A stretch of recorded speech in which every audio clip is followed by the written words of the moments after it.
So have a great birthday. Good night, Peachy. Please go to bed. Sleep well.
Well. Welcome back, guys.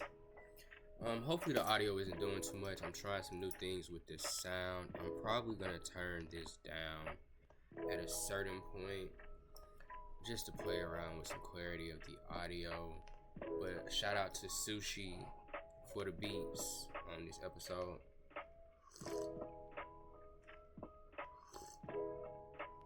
I got a little tea. My nose been a little stuffy. But what's up with y'all? This is definitely gonna be a little bit different from the pacing of the other episodes. Turn this down for a moment. More so because of the idea that I don't really have a script. I don't even have notes. You know, we're not really here winging it, but the portion of the tree of life that we're going over is something that I couldn't really figure out how to tie into notes or formulate. So we're gonna kind of just go through this with the idea that you've watched the first 3 episodes. So if you're here, you didn't watch the first 3 episodes and you feel lost, you might have to go back and watch episodes 1 through 3 just to kind of fill in some of the gaps here. But I'm gonna try to make this all as inclusive as possible because this is kind of the season finale for this. I'll be moving on to a different topic after that, and I want to put a nice little bow on this. There's an image that I always found attractive about the Tree of Life that brought me to even do the presentation. And so in the process of me making sure I was thorough about what I was presenting to you, I kind of went through and retaught myself some of the specifics. And now this is me kind of live with y'all, but I've looked at it on my own a couple times. Going through this document or this image here and kind of just seeing how it really correlates to the body. So, for a preface here, the first couple episodes were more so centered around this concept of how this whole thing is a stairway to heaven, you know? And so, for this episode specifically, I kind of want to go more into the space of how this is a map of your inner self, how you can kind of work through this inner self, or through better understanding this, you actually get to see how you can use your body and the way it reacts to your environment to kind of bring a light to some different things. So I won't want to talk too much. We're going to go ahead and throw this on the screen for you all. And I will kind of see if I can get this music at a level that I don't feel like is going to fuck me audio wise later. Excuse my French. But I believe I'm gonna have to turn it off on my end, because y'all will still be able to hear it once I do this. And we just gonna tune this down a bit.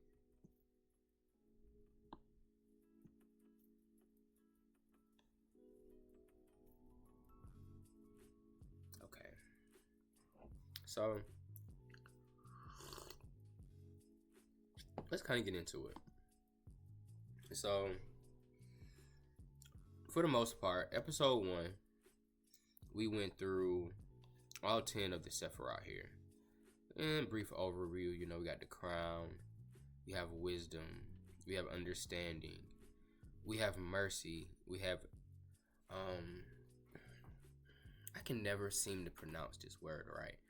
Severity, whatever. Beauty, we have victory, we have splendor, and we have the foundation and the kingdom. And so these are what you would understand to be the 10 Sephiroth. And then, like I said, we're just going over this kind of as a review, because I won't spend much time on these things on this episode. And then if you go into episode 2, we went through the 22 paths and the major arcana. You know, these are kind of its own beast. It took a while. That episode is probably the longest and the least viewed episode. So you missed a lot of keys just because you lacked patience. But there's some things there. I'll probably go through and reiterate a lot of that when I go through the major arcana or the tarot on its own. And then if you come down here to episode 3, we kind of went over what you would consider.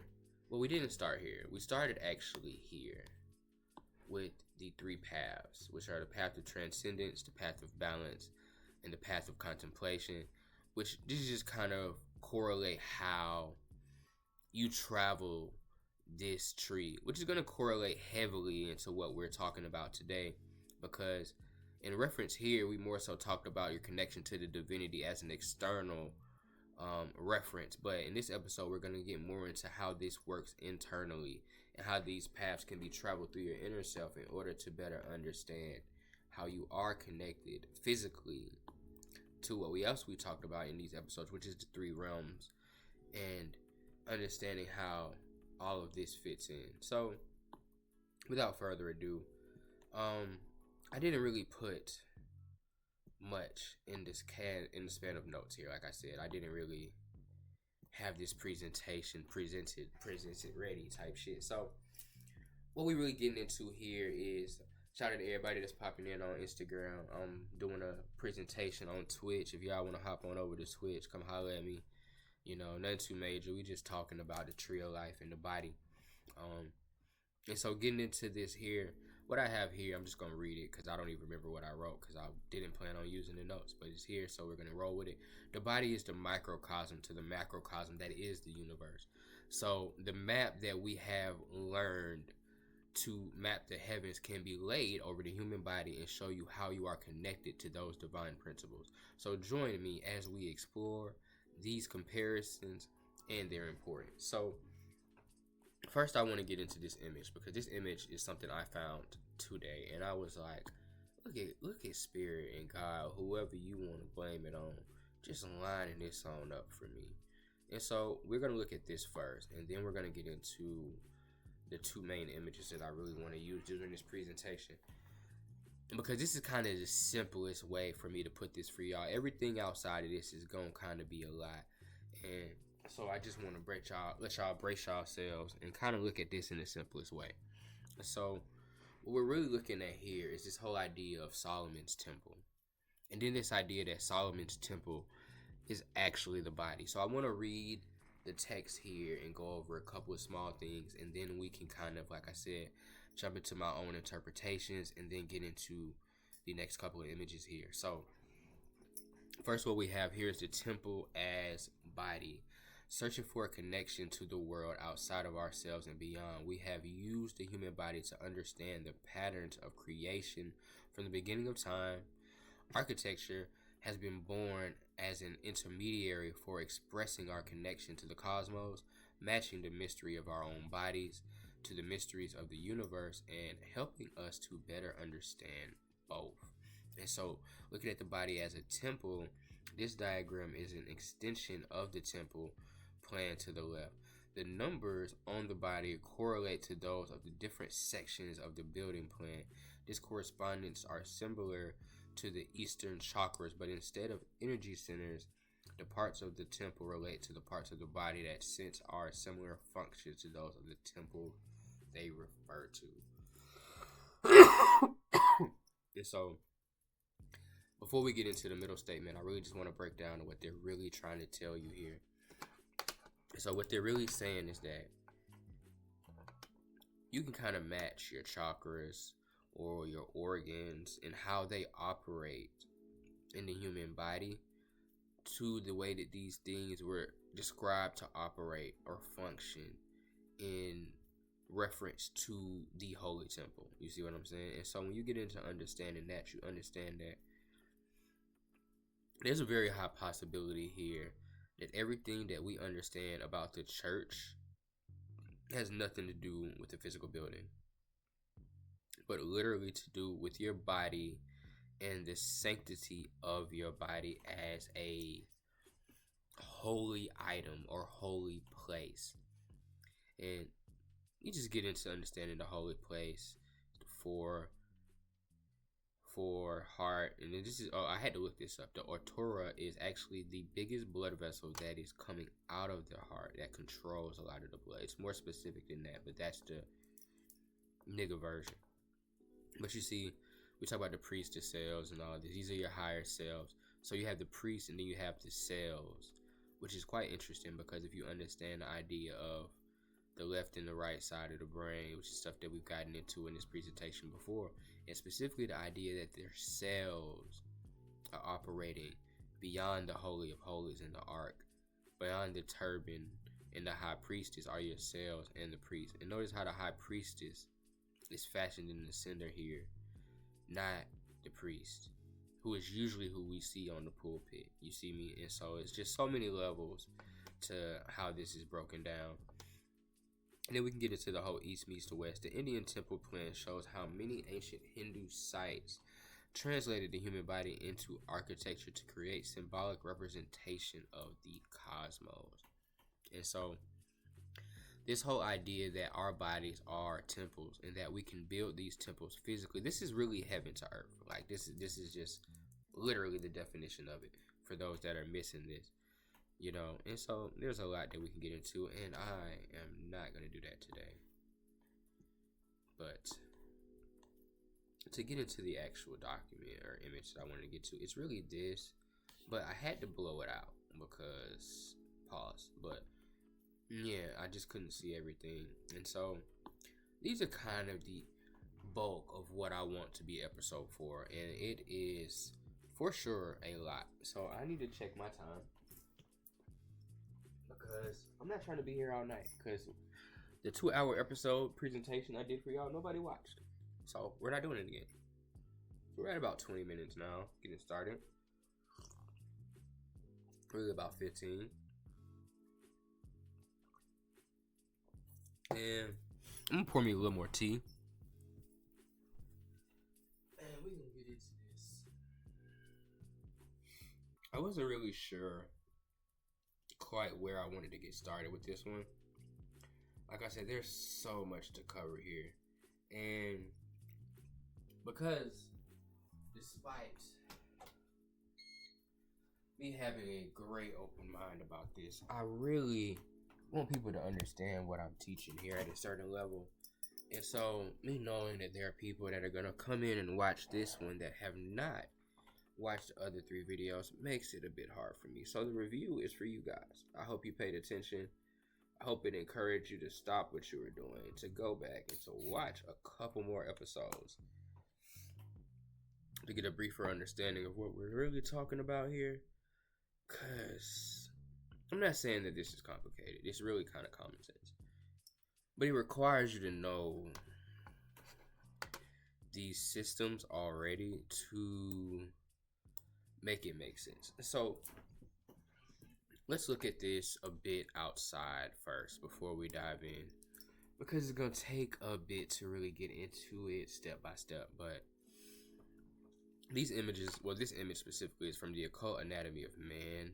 I get it from the PDF. I'm not sure if that's where it originates. Well, I'm almost 100% sure it's not, because you have this version of it, which is a bit different in the depictions, and we'll go through a bit of that. But you also have this guy over here that I wanted to make sure that I showed you, and I didn't even put it in the presentation. So I will go find it later. But there's like one that looks like this, like the original looking one that's like in Latin or whatever the fuck language it is that it was originally in. But since I don't have it on here, we'll go on past that. And so generally what we get here, and this is why I really like this image here, because this kind of gives you the layout to what this is kind of trying to break down for you. And so I'll even show you this here, so it's not as far of a zoom out. But what you see here is you see this whole Temple of Solomon, and then you see the Castle of Camelot. And so it's interesting because the Castle of Camelot talks a lot about the Round Table, this idea of the sun and the 12. Lancelot and them was supposed to be the 12 Zodiac, and then you have the Temple of Solomon and the 72 demons, and then there's just so many different ways that we correlate these different mysteries. But when you look here, this is actually supposed to be the actual Temple of Solomon, basically based off how it was depicted and what was said it needed to be and where. And if you kind of look at it, this is the human body. And then so we get into the Castle of Camelot. I'm not sure how this correlates. I actually spent time to look this up, but I referenced it to the idea of the sun and this idea that they sat at a round table, and so the sun may be this preface round table. And so as we decide to get into this a bit, I want to highlight more of the factors of things that weren't involved in the original 3 presentations. And so first, I really want to get into this up here. So this is what we call outside of yourself. This is what we call the divinity. So in other episodes, we describe this as the upper half of the triangle. You hear what I'm saying? So when we talk about the crown, you know what I'm saying, Hokmon and Benin, we got here, or Keter, yeah. So for me, this is where the references get a bit strange, because this directly correlates to a sense of your higher self or the sense of your own body in most places, but it also can correlate to this combination of this limitless, this limitless light, this limitless, and then this nothingness. And so these are idea of the things that are kind of beyond God. These are like the principles that are source in itself. You know, and it gets kind of, this is the undefined space up here, and this is why most of the time you don't really find much about what this is or how it's described. These are just the spaces outside of space and time, pretty much. And so I won't waste too much time with that. And so we're dealing with the sun and the moon respectively on each side, and then your idea is that, like I said, this is the feminine head or the mother dealing with the moon, and then you have the father and the son, that whole region. And speaking of that, let's look at this here and what this is showing. And so when we talk about the Father, the Son, and the Holy Spirit, or the Father, the Son, and the Mother, however you want to reference it, based off of this here, this is how this is seated in your actual head here. And so when we talk about the pineal gland or the father, this is actually representative of your actual soul seat, or you, or your head or Risha, or whatever, your higher self, whichever one you want to reference. This is where they're communicating through you, and they're communicating with you through the prana, through the breath. The idea of this sulfur or rajas, these energies that connect to the father. And then you have the sun, which is based in the thalamus, or which is a yang energy or a positive energy, which is basically went through sound or mantras. You know what I'm saying? The salt. This is you. This is your communication. This is your thought. This is what you feel yourself to be a bit. You feel what I'm saying? And that's why there's a disconnectedness between the father and the mother, because you kind of more here. This is the actual vibration of you. And then you have the mother and the Holy Spirit, which are represented by mudras or gestures.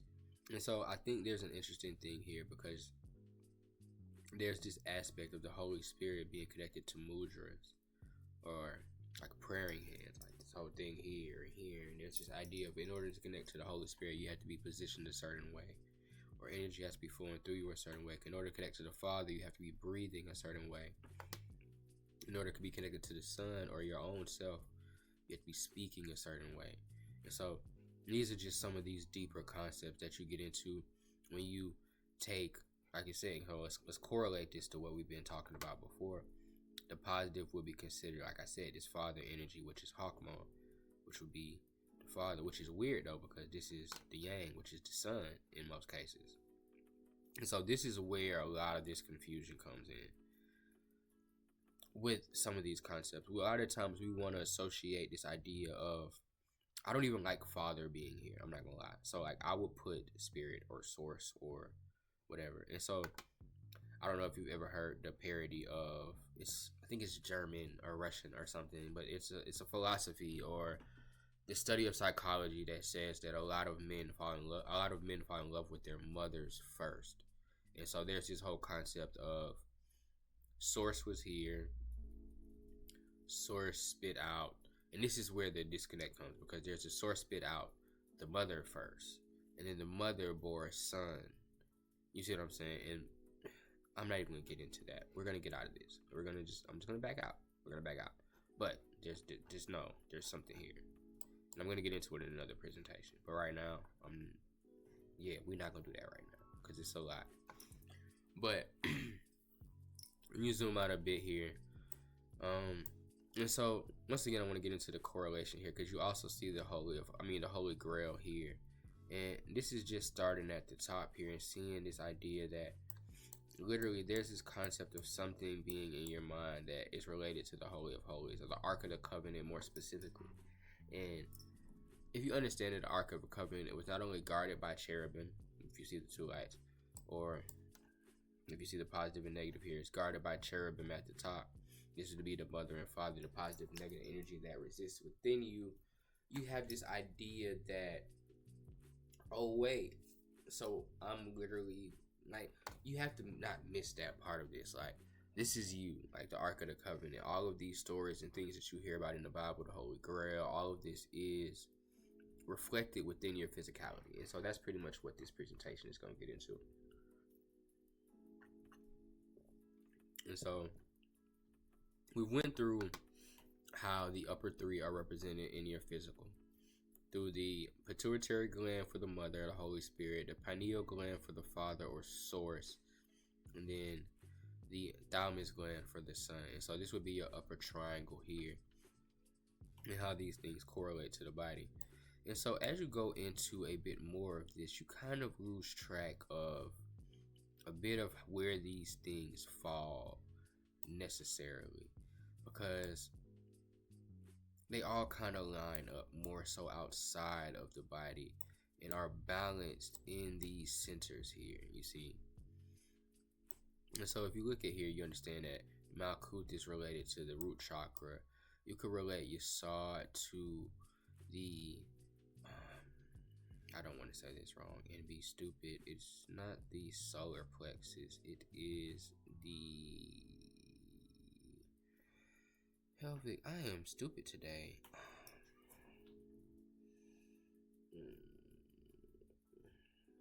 Root solar plexus. What is in between 1, 2?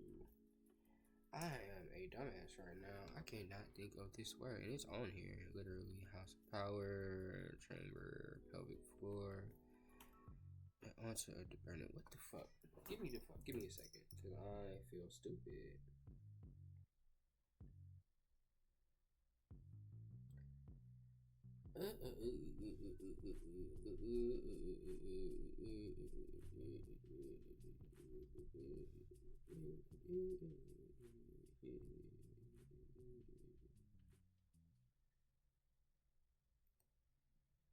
fuck do they call it? Because it can't be what I think they call it. I'm actually tripping now because I'm really having a stupid moment and I can't. That's not what I needed. What are you playing? No. But, I don't feel stupid. Give me a second because I can't remember what it is. Sacral. That's what it is. I'm like, what the fuck? I couldn't figure that word. I couldn't remember that word for shit. Okay, cool. Yeah, so, small tangent. Like I said, I'm going through this on the fly today. But yeah, sacral. Don't mind me. So, root, Malkuth, sacral, Yesod.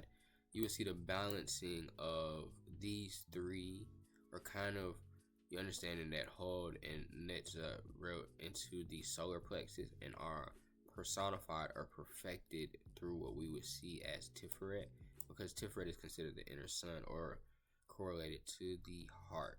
And so you realize that the solar plexus is that last gate before entering into the heart truly.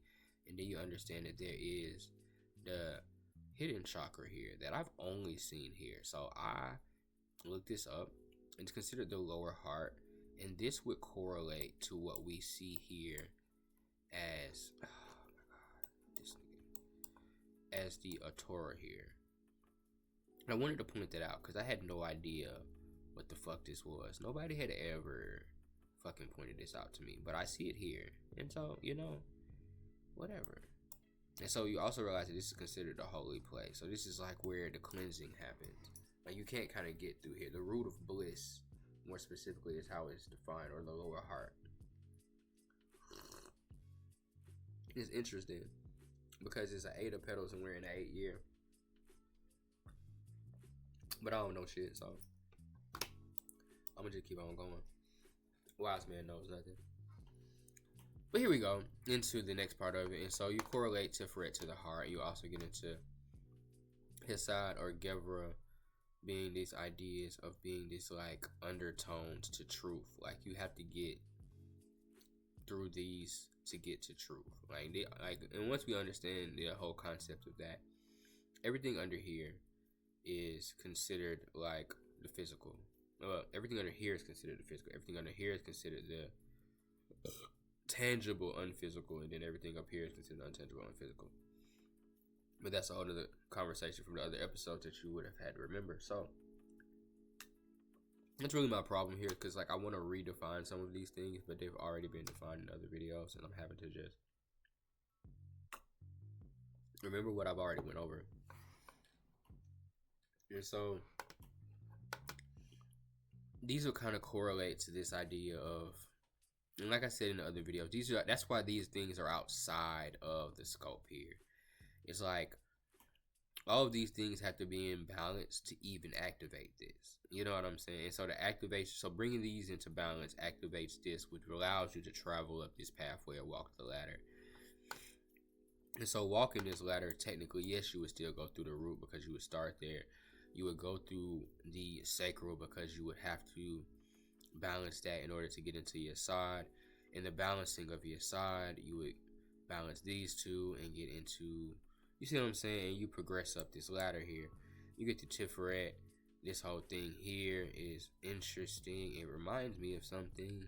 If you've ever journeyed and understanding that the whole zodiac wheel and that whole checkered, yeah, that place. You get there before you get to Tiferet, understanding this. And so this is what you would see as the fourth within yourself, or your gut, more specifically, because look at where this is located on the body here. And that's where we kind of get into this a bit more, is understanding that, okay, so what does this have to do to a lot of people understand that the red or the sacral or the root chakra has to do with your sexual desires, of course, because Malkuth is located in the genitals, or the porch, more specifically. This is the door for spiritual energy into your body. You know what I'm saying? This is your front porch. This is the most unprotected place of your body. If it's not covered up, like, you know, you put a cover on your porch. That's why you wear clothes, type shit. You feel me? And so we get into that, and then understanding just these ideas of protecting these spaces. Because if you're not protecting this space, then you can't move into the sacral chakra. You understand me? And then understanding that you have to move through these and balance these energies in order to move up. And so I feel like I've teetered here a bit. But it's important because as you get up here through the gut, you have to clear this gut area. And that's a big part of this, is clearing this gut in order to get to this root of bliss, in order to get to Tiferet, in order to get through to the heart for real and really have true empathy requires the cleaning of the gut. And that's something I wanted to point out as we went through this. And so as you come up here to some more of these things here, you start to see a bit more of like understanding the idea of truth, or the throat chakra related to truth, and this idea that there is a connection to this true knowledge, or this hidden Sephiroth here is only recognized through the recognition of truth and you have to have this true knowledge before you can get anywhere near true sight. You feel what I'm saying? Like you have to be able to speak truth and be truth before you can see truth. And in the process of seeing truth, you become a part of this triad here. You see what I'm saying? With the karma and the enda and the para and the tat and sat. I didn't actually look at what this actual triangle was. This is something I'm gonna have to come back and do. But you understand this to be the crown, and it needs to be the points around the crown. You understand me? So as we get back into things, I want to go through this next part of the body that a lot of people miss. So let's be clear here. Every one of your fingers is attached to an element, and these elements are embodied throughout the entire chart. But more specifically here, you see that your thumb is related to spirit, your trigger finger to water, your middle finger to fire, your ring finger to earth, and your pinky to air. And that goes into understanding like the elemental like configurations of mudras. It also goes into understanding a couple of different things, but let's go down here. Now I want to use the full one on this one. Excuse me. I told y'all I'm gonna be jumping around a lot. Y'all gonna have to pray for me and y'all eyes, but we gonna make it. That's not the one I need. I need this one. And so the importance of kind of looking at this whole idea of the hand here is because you realize that what are these elements connected to? So the element of spirit is connected to the Akash, to Azoth, to Aether or Aur. And so remember now, this whole aura thing is way up here. You feel what I'm saying? The Ansof that spirit, that limitless light, the light part of that, you see what I'm saying, is connected to your thumb. And so you're connected to that via spirit or the you know. And so when you get into the other elements here, because a lot of times we talk about, I keep going to the wrong document. This one, yeah. Sorry, told you I'll make your eyes hurt today. So, god damn it, excuse me. So, we come here to the spirit, and then you have, what order did they go in? So, water is this finger. It's your trigger finger, which is related to Mem, or have fun with that. Scorpio as well, or Virgo, whichever one that is. I think that's Scorpio. Yeah. L, actually, ooh, that is interesting. So L is related here actually to Scorpio through the waters, which is a fun fact for those people that know what that means. And so the middle finger is related to fire. I love that. Just put that out there. It's related to the Elohim or Leo. You know, shout out to the real niggas. And you get into, I'm just going back to make sure because I've been rushing a bit, but I don't want to do too much. So Earth would be the yeah, that Adonai, you know, and then air would be the pinky, which is Yahweh or the breath. And so it's interesting because a lot of people know Yahweh, and a lot of people don't. Apparently, I didn't know that was a thing that people didn't know. Hadn't got to the Yod Head Wad Head thing yet. Arm leg, arm head. No, okay, whatever. But Ruach also air, and so this is the whole idea of that God breathes air into us. This is because God is considered Yahweh and the breath and Aquarius. Whatever. Sometimes I just feel like people be missing it. But there's a point I wanted to get to with that. I brought an image. Did it get on the presentation today is the question. Well, it didn't get on the presentation, but I do see it depicted here. And so what I wanted to get into, since we brought it up, was the whole Yod He Vav He thing. And so this is the concept of the name of God. I don't know if I'm like breaking some occult practice here by breaking this down here, but I just believe at this point, if we're not going to talk about it, what are we talking about and how does it work? And so in essence here, I'm just going to stay here. What we're talking about is the Yod He Vav He, which is this idea of the body or the name of God, and this idea that we were made in God's image here. And so these words or letters are usually put together in this little nice image that shows you a little man. I don't have it here. I thought I did. I'm pretty sure I put it somewhere, but I don't see it on the presentation.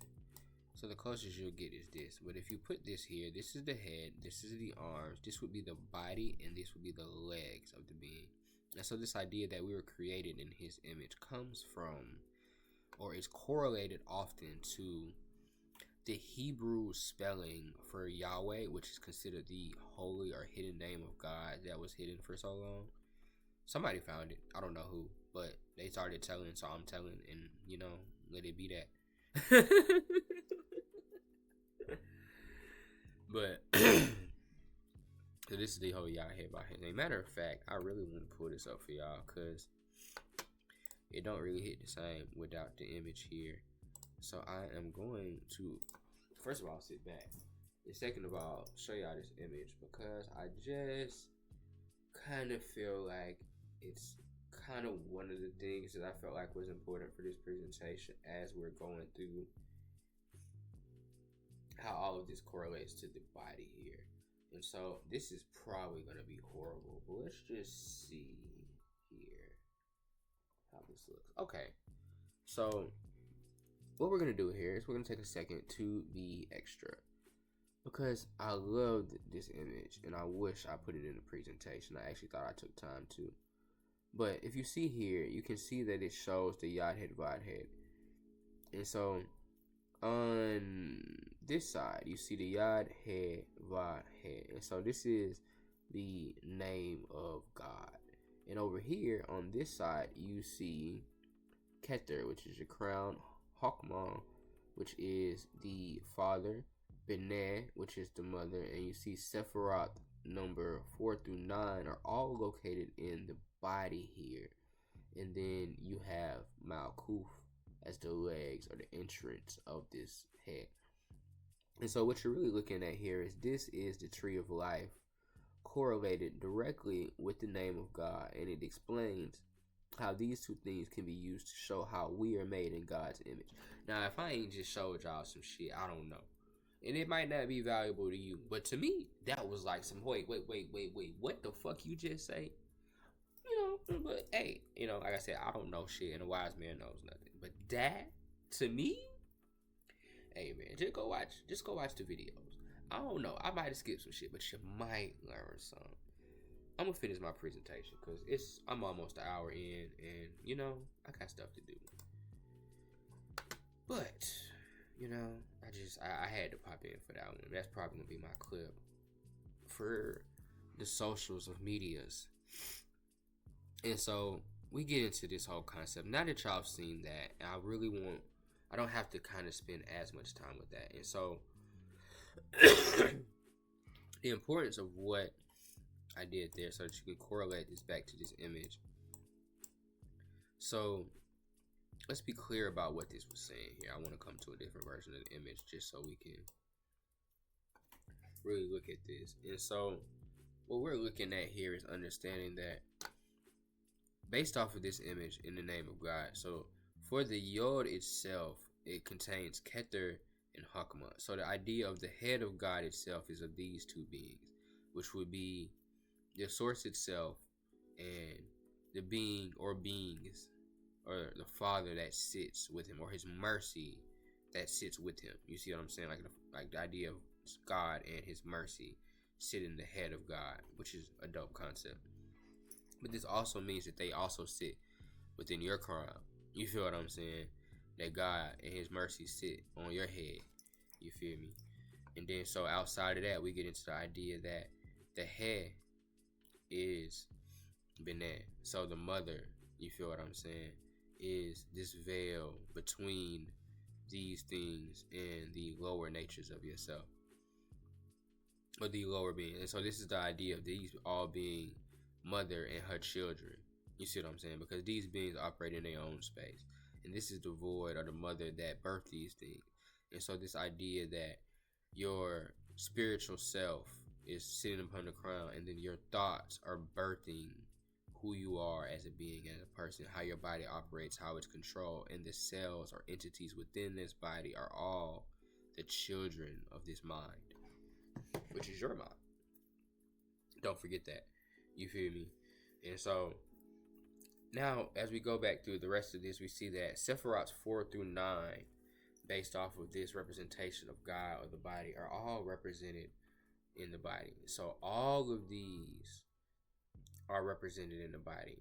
And then this one thing here is the projection of all of this. You see what I'm saying? And so what you realize is that your physical body in entirety is a representation of your organs. You feel what I'm saying? For lack of a better way of describing this. Or your inner world projected through your inner mother, through or protected by your inner father or the divinity and source. And so that was a little convoluted, but just know that you're connected to all of this. And so as I go through more of this, we're going to get into a couple more things. But those are two of the key points I really wanted to make sure were brought home here, is that we understand, one, how these elements are connected to your hands and the way you can activate mudras through that. Also understanding the concept of how these are connected to your glands in your mind, your higher natures. And then understanding how these connect to your chakras, how these points are balanced together in these chakras, and also realizing that there are some chakras that we might not be as familiar with in the process of scaling this, and some certain key points that are pointed out in the midst of this that are interesting. And so another thing that we talked about in this presentation is this idea of the active or passive sides of this tree, and how does this correlate exactly to your body? We can ask ourselves. And so when you come over here and look at this side of the chart, you begin to see how this may work. And so what they tell you here is that the left half of your brain is dedicated to Abel and corresponds to the left side of the body. Or the right half of your brain is Abel and corresponds to the left side of your body. And the left half of your brain is Cain and corresponds to the right half of your body. And this is just going back into how Kabbalists have created this lexicon using the Bible and the people of the Bible to kind of create this connection or correlation to this spirit aspect of self. And so when you get into this concept of the brain and looking at all the planets that govern these pieces, so let's just go over a bit of this. Venus, Abel, governs the right side, and then you have Mars, which is Cain, which governs the left side. This idea of love and war balancing each other. And so we get into, as we get down here, we get into the magnetization of it. But I want to say this is Saturn. I'm learning my symbols as I'm doing this. I'm not gonna lie. Right ear, Jupiter, left ear, and that could be reversed. I just know those symbols. And then so you have the night eye, or the right eye is represented by the sun, and the left eye is represented by the moon. The mouth again is correlated to Venus, or the womb, or a mother's energy. The right nostril is correlated to, oh no, that's actually wrong. This is Mercury, I believe, because this is Venus. Don't mind me. Like I said, it's been a long day. Let me go look. Don't mind.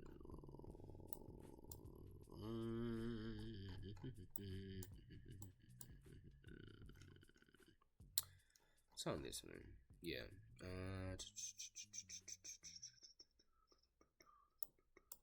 Mercury. Thought so. Yeah, so that's Mercury, and then this is all that. So going down.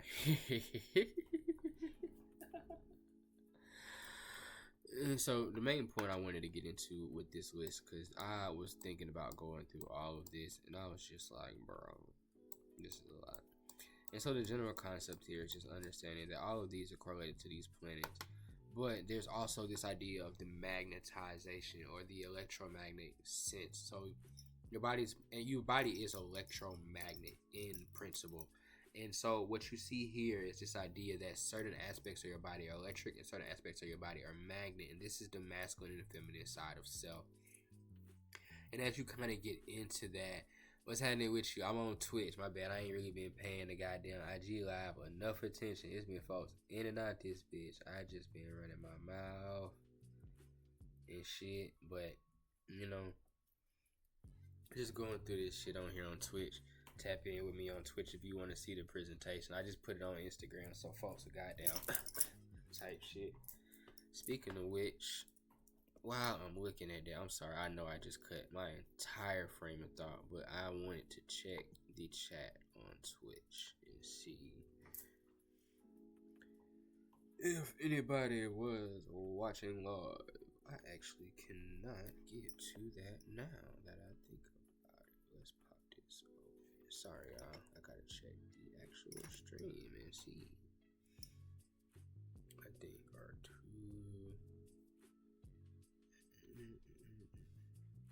No, please don't play that sound. Type shit. Okay, cool. My bad, y'all. I just realized I was being a bit of a bad host because I wasn't paying attention to my stream. Boom. Alright, cool. Ain't nobody in here, Chad.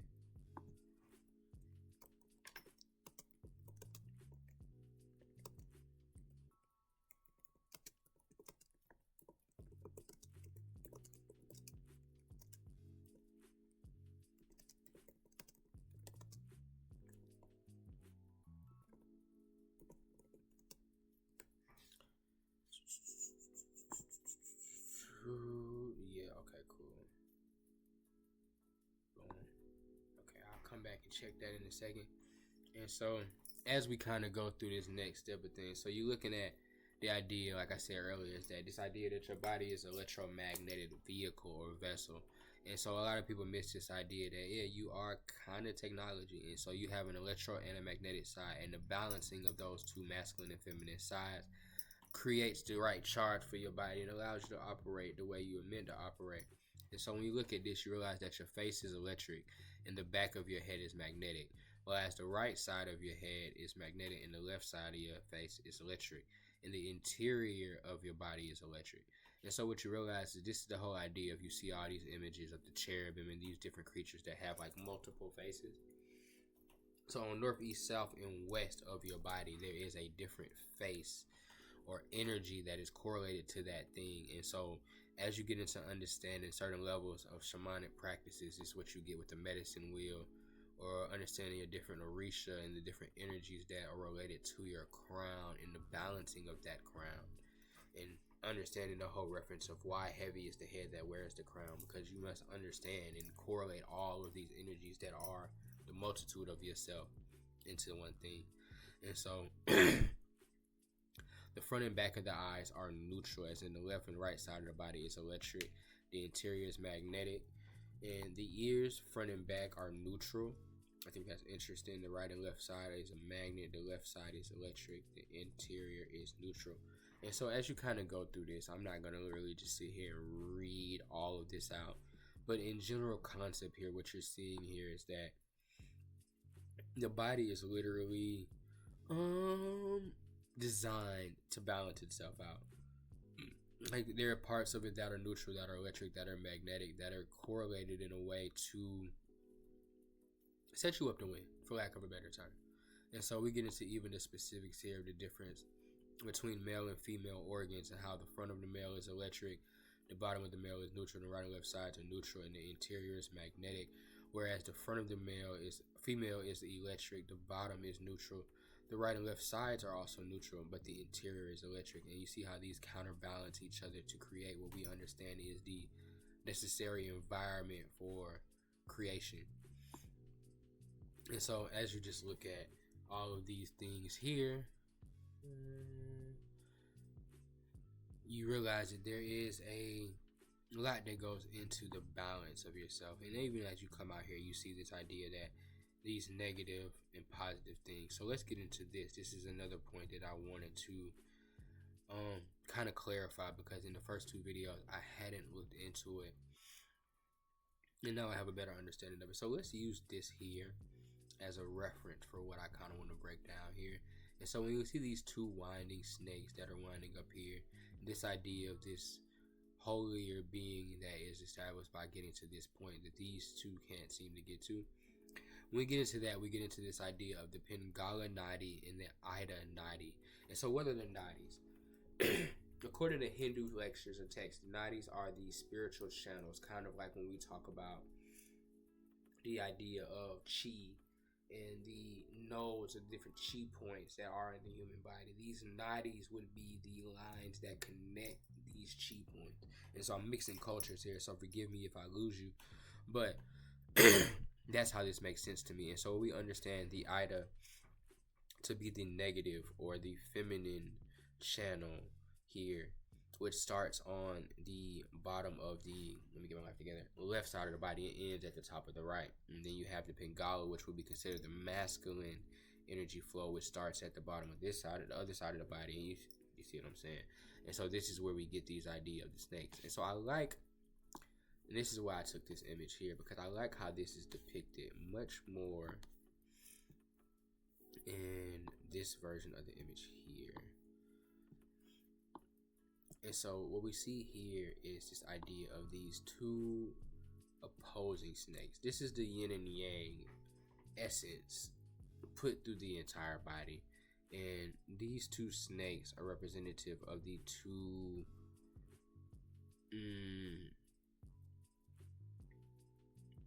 physical controllers of self. Like, this is the idea of the energy channels that you have to be familiar with traveling in order to get through self. This whole idea of the Ouroboros and being wrapped around in a snake is this concept. Because even when you look at it from this way, the Ouroboros could be represented by the looping circle here that you may not escape in the lower realm. So this is what I consider to be where the Ouroboros is in the body, and how it's depicted in a sense is these two things kind of overlapping each other and causing you to loop here in the lower realms of yourself. And so once we get past that, you understand that there seems to be another path here. And what is that other path? The other path is considered the Sushumna, or the middle path here. And like I said, I'm a middle path person all day long. Because you know what? Last thing I want to do is like, what do I just hop out the mouth of the snake or something? Like, how does that even work, my nigga? Like, what's going on here? I don't think it works. I'm going to go ahead and cut the IG live because I do want to post it. I do know there's like an hour thing or something with that.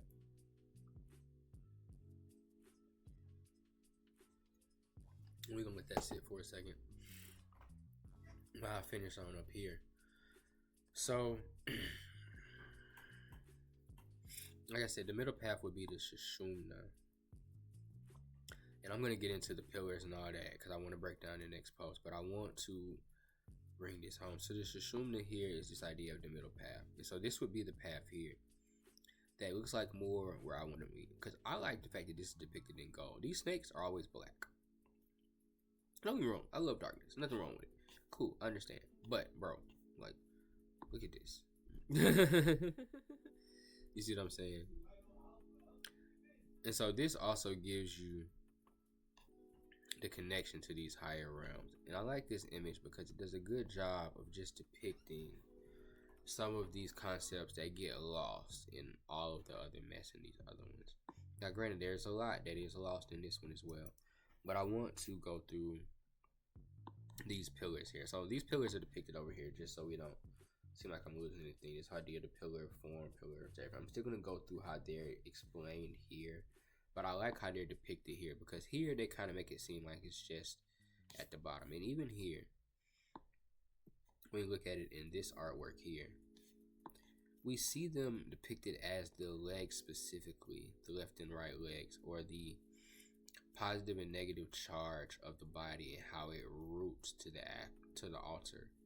You see what I'm saying? And so, me personally, I thought it was confusing and odd that we have pillars and there's like on here there's like they're like feet size. And it's like, bro, it's supposed to go through the whole tower, right? Or no? Or it's just like the gate. You feel what I'm saying? And so we also see that these snakes are depicted as opposite, they're black and white. And then what we have here in the middle though is these pillars, which is Boaz, which is, I only know Boaz from the Bible, and Jachin. I didn't look up who Jachin was. And we'll get into some of the words correlated to this, but I wanted to look at the depiction of this and correlate a couple of different things to it. So, like I said, I just like this image a little better. First off, we want to look at the idea of these black and white snakes being these male and female paths. This is Shumna being this center path, which is actually the pillar itself in the center here, or Jacob's ladder, or what we understand to be the actual spine, and not one of these more raging energetic channels. And I think that's the thing that we miss a lot here, is that the concept of snakes or dragons are really this concept of this raw energy. You see what I'm saying? Even when we understand the Pingala and the Ida or the Shumna to be energy channels, this idea that these channels in this snake form are a little bit more what we consider like electricity. So like even when we talk about like thunderbolts and all of these things, electricity kind of follows this snake or energetic wave form. That would be the best way of putting it. And so these three pillars are climb from the lesser to the greater to the supreme space of this. The idea of going from the veil of Nephthys or the veil of Parket. These are all gods in different cultures. Or understanding the knight and all the swords at the round table. Like I said, understanding this whole concept. But I see that's weird because knight and all swords, and then you realize that Camelot is only on one side, but then it's at Tiferite, which is the sun. You know, like I said, I'm kind of deciphering some of this as I go, so forgive me if I'm a bit all over the place. I did realize that this does give you the paths on it. I would have loved this if it was more legible for one of our other episodes. And so this is also where we see this ruach, or this breath, this consciousness embodying this center space here. And I just want to bring back where we've seen that at, this idea of ruach, because it's related to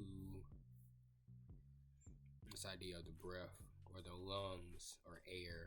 You see what I'm saying? The idea that all of this is constituted or powered through these lower organs. You see what I'm saying? It's just another point to throw out there as I'm deciphering things here. But this is also the veil of Isis, or the veil of the mother. This idea that to get to true knowledge or truth, the mother has to approve. That's a little side note for those that know.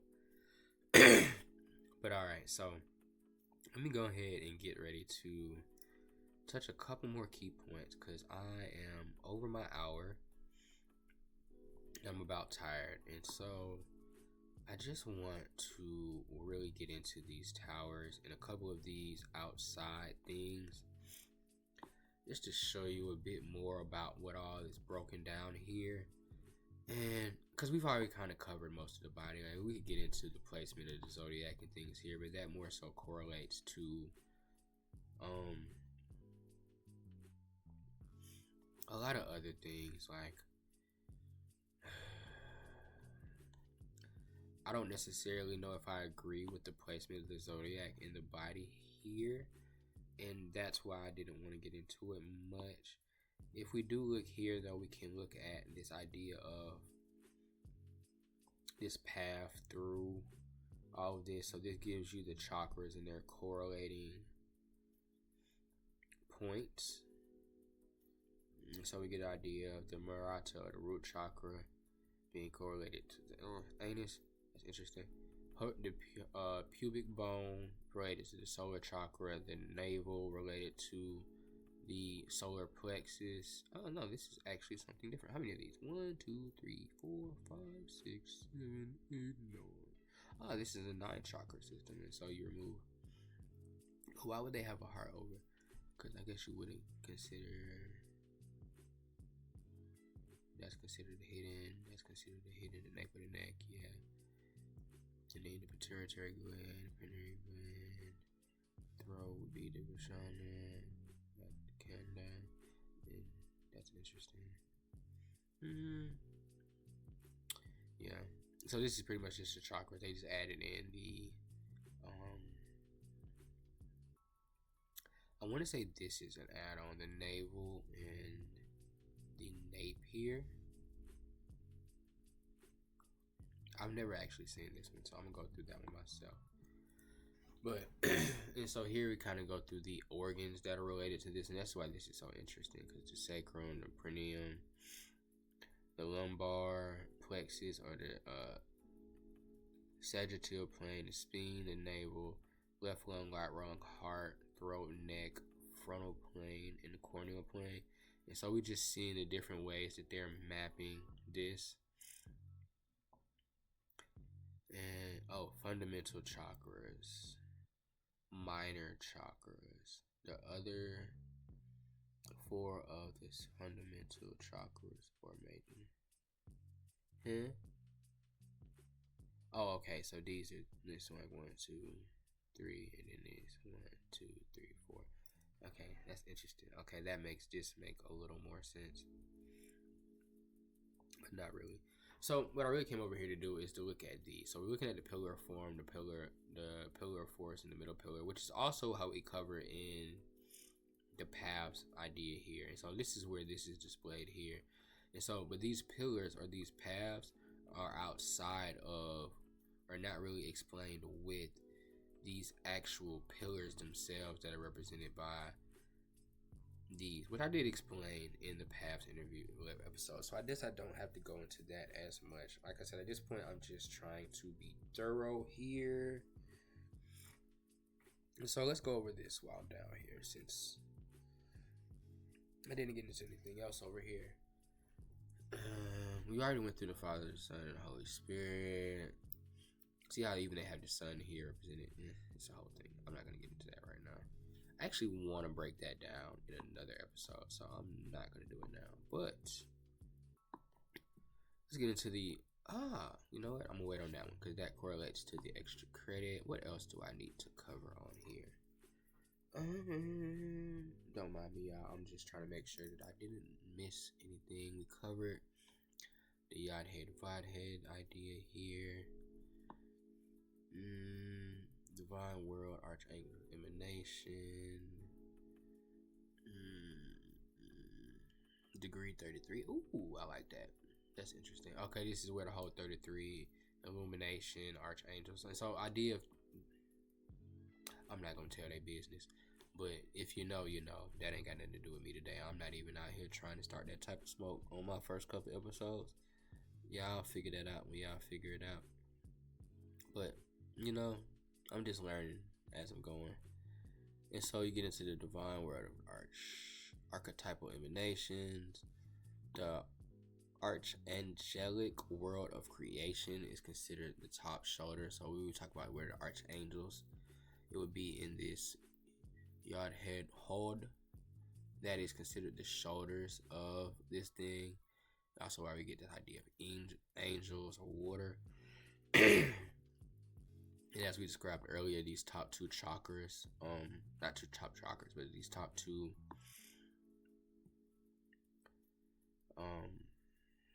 they are considering the chakras here. This is a different version of, okay, so this is probably, yep, okay.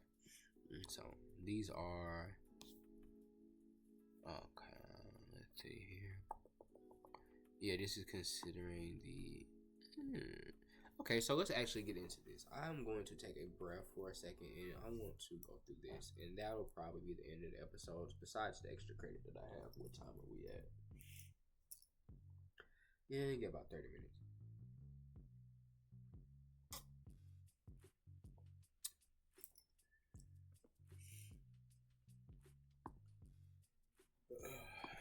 I want to take a break because I realized I was rushing. So I'm just gonna check a couple things and sip my tea and shit while I see what else I may need to do.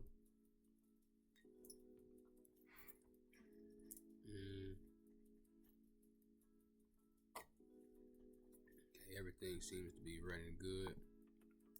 So we had about an hour on the show, hour 10. I got about 20 more minutes in me before I need to sit my ass down. It's 11:11. Make a wish.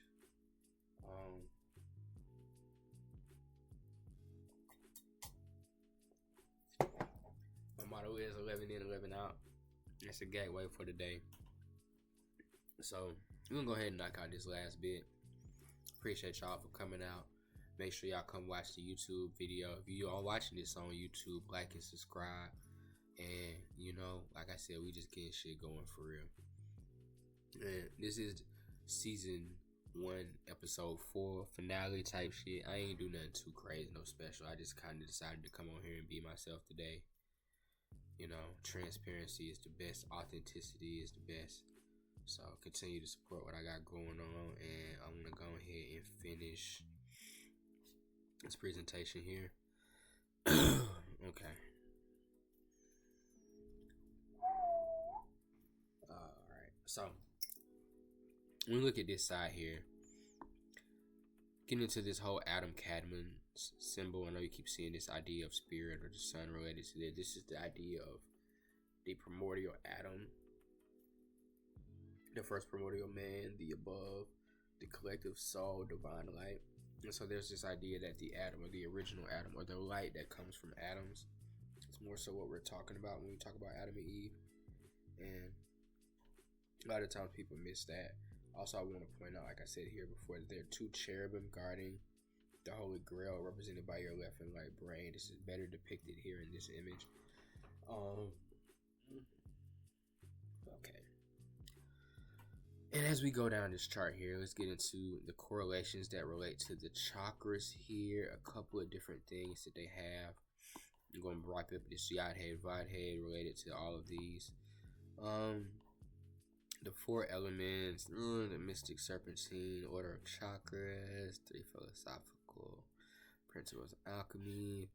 I get into that. I want to go over this briefly, and then I want to give y'all a small teaser for those people that stayed around. We always got a little extra credit for those people that are interested in how any of this correlates to what I'll be talking about in season 2 and anything else. So like I said, let's go ahead and knock this out. I can't tell if I like this version.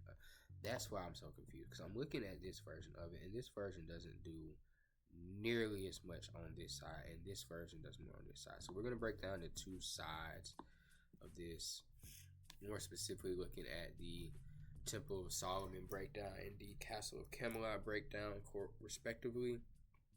And then we'll be out of here for today. And so when I went through the other side, it explains the positive and negative elements of the body itself.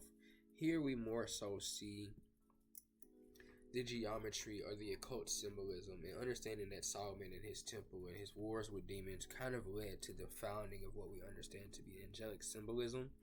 And the name of God and all of these things all come from this Hebrew wisdom of Solomon and the responding things that were birthed from this wisdom, or a lot of what we may see here on this side of the chart. And so I can't pronounce most of this, and I'm not going to try. We're going to go over the principles here, how they're reflected, and kind of keep this brief, because I'm going to lose you and me with some of this. And so, like I said earlier, the Adam Kadmon is just our concept of the primordial man. This idea of this first being that was born from the mother, this spirit that was born here, that sits here in Thoth, or this true knowledge, is all related to this Adam Kadmon concept. If you've never heard of it, it'd be something I might teach on one day. It's not something that I find very interesting. I think it just relates to this idea of what we correlate in our time in modern science to the atom itself and the light that atoms produce, and the first atom in how it may have responded in the physicality and what that may have looked like for all things. Even if you think of the concept of the atom closing itself and us having skin and us being made of atoms, you see, there's so many metaphors and ways of describing that once you get into that level of thought. Like I said a moment ago, this is the divine world of emanation, of archetypal emanations. And so this considers the yod, or what we consider the crown here. It relates to the crown chakra itself. 972 petals are related to the crown, coronal or crown. I think it's also interesting when we think about the happenings of the last couple of years in relation to the crown and some of these numbers and how they may correlate to our realizations and experiences over this time. If you can take the time to do the math, you might find something interesting in that. And this relates to the rampants and battlements, the pineal and pituitary glands respectively. So this is the idea of mother and father in balance, or that divinity in its mercy in balance as well. And so as we get into the heart here, we are covering the idea of the third eye and the throat chakra respectively. And so when we talk about the third eye, we're talking about a 2-petal chakra here, and it's the frontal plexus, the central hall, the pituitary gland, the ark of the covenant, the third eye, the eye of Shiva and Horus, and the king's chamber are things all correlated to this. And then when we get into the idea of the throat chakra, we're talking about the I can't even pronounce that. I thought it was going to say larynx or whatever the proper scientific term for throat is, but it's 16 petals. It's related to the hall of the turrets, the thyroid, and the pituitary gland. Parathyroid gland.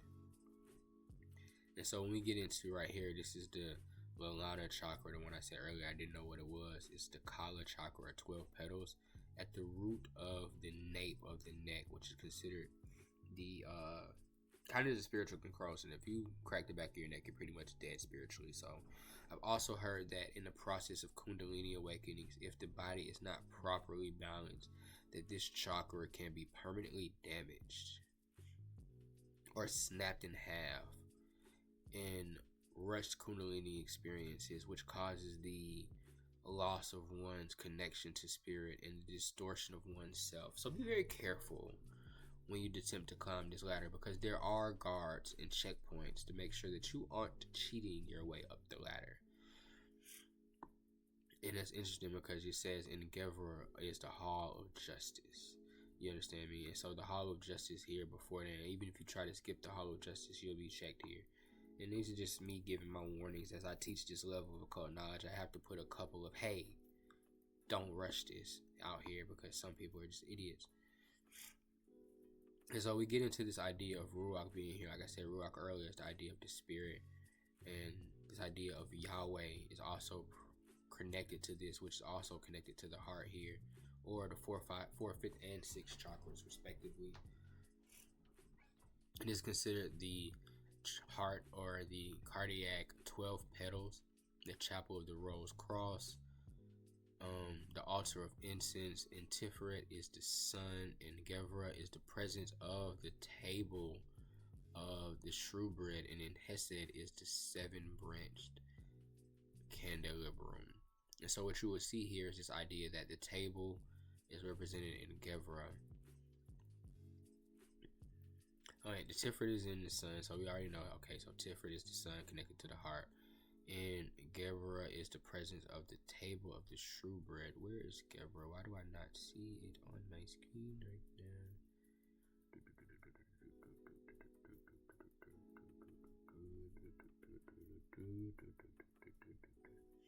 It's up here. So this would be actually where, that's interesting. So if you've never requested your seat at the table, this is where the table is. Mars. Makes sense. Okay, we're here. Got you. I think that's interesting. Because it's, whatever. I guess that would be the top of the masculine. And the seraphim cameo. That's interesting. I'm gonna get into that one day, not today though. But in Hesed is 7 branch. And Hesed is here. So that would be okay. The 7 branch. So this is the idea of yeah, we're here. Got you. So this would be the upper triangle here, and so you have the sun, the table, and the 7 branches. And then you get into the Ananda Kananda. See, this is where I get fucked up at, because I thought this and this were the same thing. The Atma Kanma and this Ananda Kananda shit here. But this is also related. This is what we were talking about earlier with the ventricle, or the tube from the heart. Heart solar plexus, 8 petals, and Tiferet is the hall of the king's table. And so the king's table is really the table that I'm talking about. For those that don't know, it's a table. It's multiple tables apparently, but you know, it's a couple tables. You gotta work your way up and get you a seat at the table. Don't be in your body, you don't gotta sit at your own table. That just don't make no sense. I'm just gonna, you know, put that out there. Like I said, I'm going ahead and get up out of here because I'm about tired again. I don't know if y'all watched the first 2-hour live. I was over with. It wasn't even no point in me talking at the end of that bitch. I don't even know. I ain't even went back and watched the whole thing my damn self. But there's some gems in there if you watch it. And so we get into this idea of these bottom chakras, which is heart and nutsack, the umbilical and the navel, 10 petals. I don't really see nothing too interesting here. The fountain of a burns. This is connected to fire, your root. This would be kind of the furnace of the body, or where you would have to create your motivation. You understand me? This is where you can either build the desire to do or get trapped by the desire to do, is what I'm being led to speak on here. This idea of that in Hod is the Hall of Merlin the Wizard. And so this is where you must become an alchemist in how you act and what you do. This is also the gut. So the Hall of Merlin, you think of the cauldron, witches and all of these things. This idea that your gut or your stomach, your desire to do and what you do, even with this space being connected to the idea of Jehovah, angelic world of formation here. This is the idea of where your physical self actually resides until, or at its highest point, or once balanced, where your soul or where you command from. This is the sun of your body. This is the actual control room of things. And what you eat and what you put into your body is how you dictate that and the clarity of that space. And because remember that 4 through 9 are all controlled by this. Even if you look at the thing here, you see how these are all controlled. All this here. And this is the center of this space. And so just understanding the importance of that. And so we're gonna get to this 9th chakra, which is your soul. Which is 6 petals. Antechamber, house of power, pelvic plexus, and the altar of the Holocaust, burning of offerings. This is like understanding that whatever you put into your stomach is cleaned out here, and then that energy is distributed from here. So this is the offerings to yourself. Where you digest your food at is your offering hall. And so understanding that whatever you put in your stomach is digested here, and then it's brought into your foundation and spread out throughout the rest of who you are. After it's cleaned and the alchemy is done, you get into the foundation of the root, which is 4 petals. You understand that you sit on the 4, always understanding that the 4 is the base, 4 is foundation, infrastructure, and all of that type shit. This is where your sexual glands, ovaries, are hollow foundation. And so understanding that there's a bit of correlation to your desire and your sexual nature that is correlated to how you travel this. And like I said, I'm gonna rush a bit because I'm about tired now, for real. I'm ready to roll me one and go to bed, catch a couple trays or something, whatever it may be. But let's get through. I really have covered a lot today, if we're being honest, because I went through all of this. We can do a brief once over of some of these charts down here, screenshot it, read it yourself, whatever. I got about 5 more minutes before I'm supposed to be off this bitch. So the four elements we already know: fire, earth, and water, considered to the Yod Vadhe. All of this is considered here. You get the gospels that are related to teaching these elements, the seasons that teach these elements, the gifts of the Holy Spirit. So fortitude and courage, fear, piety, and can't read that one. The meditation and how to meditate to charge these things, the phases of the moons in the daytime, and the states of matter that are all related most closely to these elements. See, this is more for the alchemists and for the witches of the groups. If you're not really into that, it's not going to do nothing for you. The mythical serpentine order of the chakras. And so this is going to get into my extra credit and why I wanted to kind of cover this. Because the next thing I want to go into is the angels. How every angel correlates to a planet, to a metal, to a sin, to a virtue. Now, this what y'all gonna miss. And this gonna be the killer for this angelology class. And y'all just not gonna be ready for this season 2. Every angel has a sin and a virtue. Just, y'all don't be seeing two sides of the same coin for real. And so we get into the chakras and the colors and all of that. And so, like I said, that's going to be a little bit of how I'll show y'all with the extra credit in next season. As we wrap things on up here, the three philosophical principles of alchemy. I feel like, to me, I guess, so technically this would be Richery or Wicca, and then this would be alchemy directly. But they kind of correlate because you need all of the same elements and understandings of all of this to truly do any of this right, because you need your 7 seals. And I slicked and gave you your 7 seals, but you know, who am I and what do I know what I'm talking about? And so the three philosophical principles of alchemy here, getting the 3 primes, which are the what's the correct term here? Well, it says 3 primes, but I feel like there's another term they use for the elements of alchemy. The genders of these elements, understanding the trinity, the human vehicle, the planets associated, the forces associated with it. I need to look up what a guna is, something for me to look up. The logos associated, so understanding the state of mind, the prana, the fata, and then the kundalini yoga logos. Those are different states of mind. The zodiacs, we already know all of that. Okay, I said I was gonna go over this later. So we're talking about the angels here. Again, so the next section, the next season is angelology. So I'm gonna get into understanding as much as I can about angelology, understanding the Uriel, Raphael, Michael, Gabriel, North, East, South, and West, and how these all correlate to these different books in the Bible and what messages they brought, which messengers they brought their message through, and the energy or magnetics associated with that energy that they brought in. Okay, what else do I have to cover here? Oh yeah, this is the last thing, and I'm not gonna lie, I don't even have none of the energy that I wanted to have to cover this. I don't even care if you come back over here because it's still here. But so in essence, what we're really looking at here is this is where things get real funky.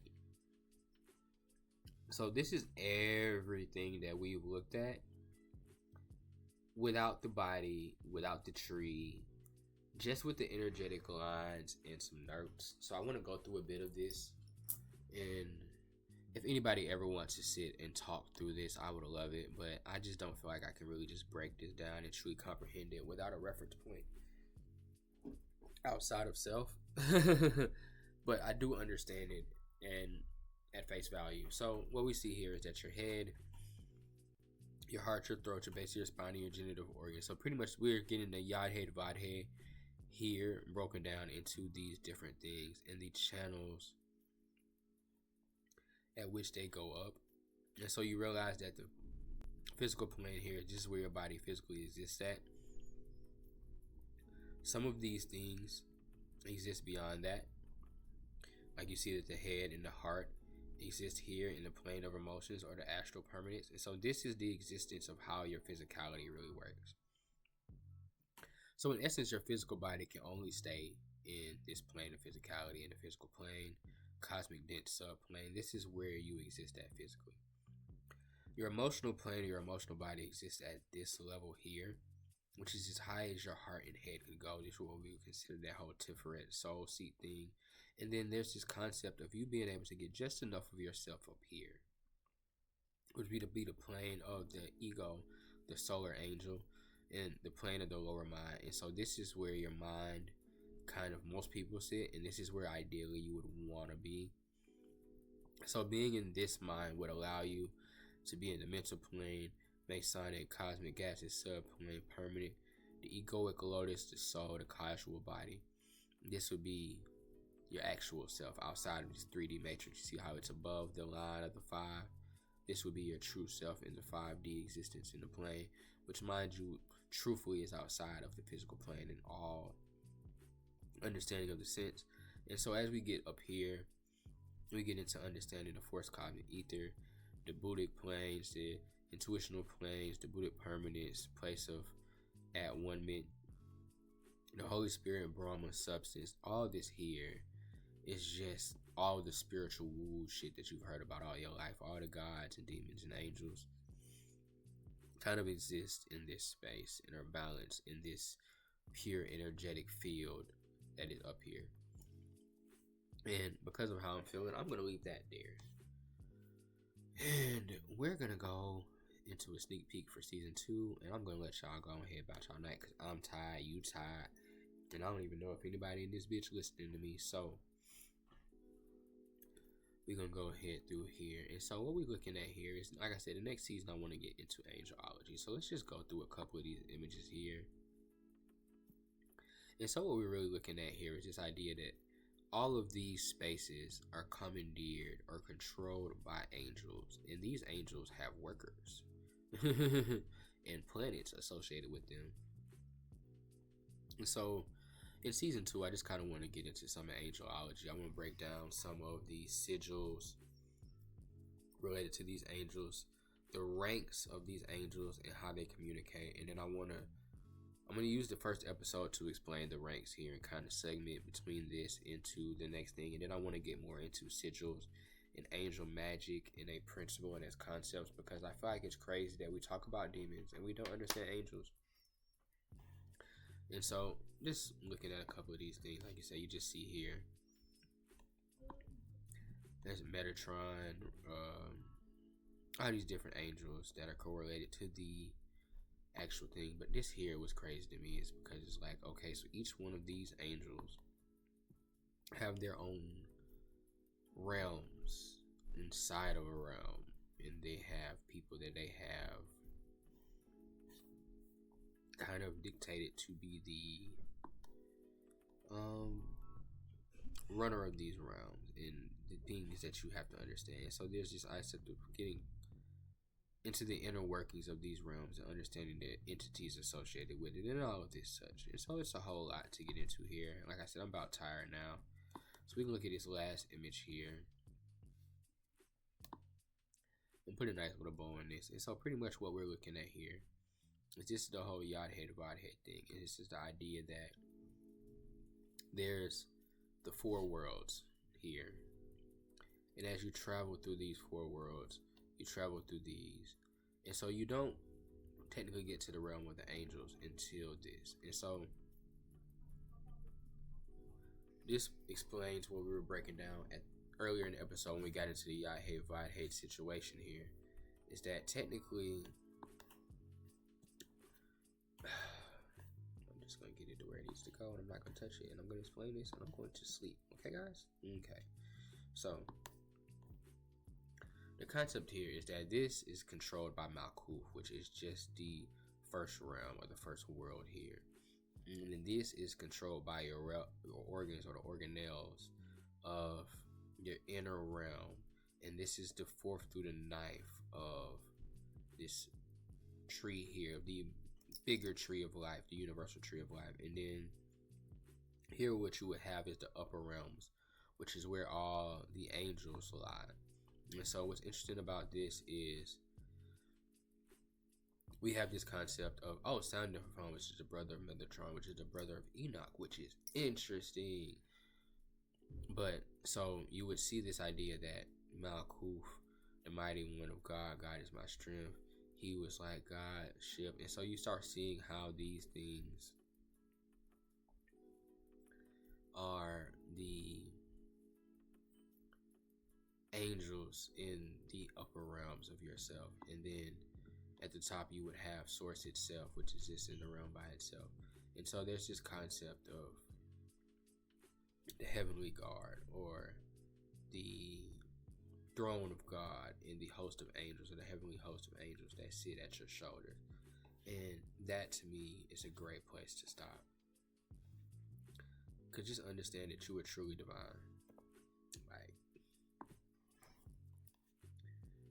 Like divine as shit. And I'm tired of shit. But I feel like y'all deserve it. And this is the end of season 1. And they'll get better from here. I will be more rested moving forward and shit. But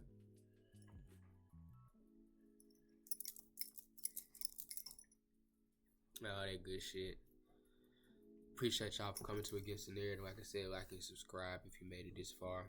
Be sure to check out the YouTube video and shit when it drop. And shop at the store. You know, this is actually my first episode actually putting the store flyer on here. So shop at the store, DPC Marketplace .shop. I have to fix that. It's actually spelled wrong. So I'm taking this off because that's why I had it been on there. But we do have a store at DPC Marketplace .shop. Come shop with us. Come check out the store. Come buy some merch. And we're getting ready for a drop for the new season and for the store. We getting ready for fall. We're going to close this on out. Y'all have a good night. I'm tired.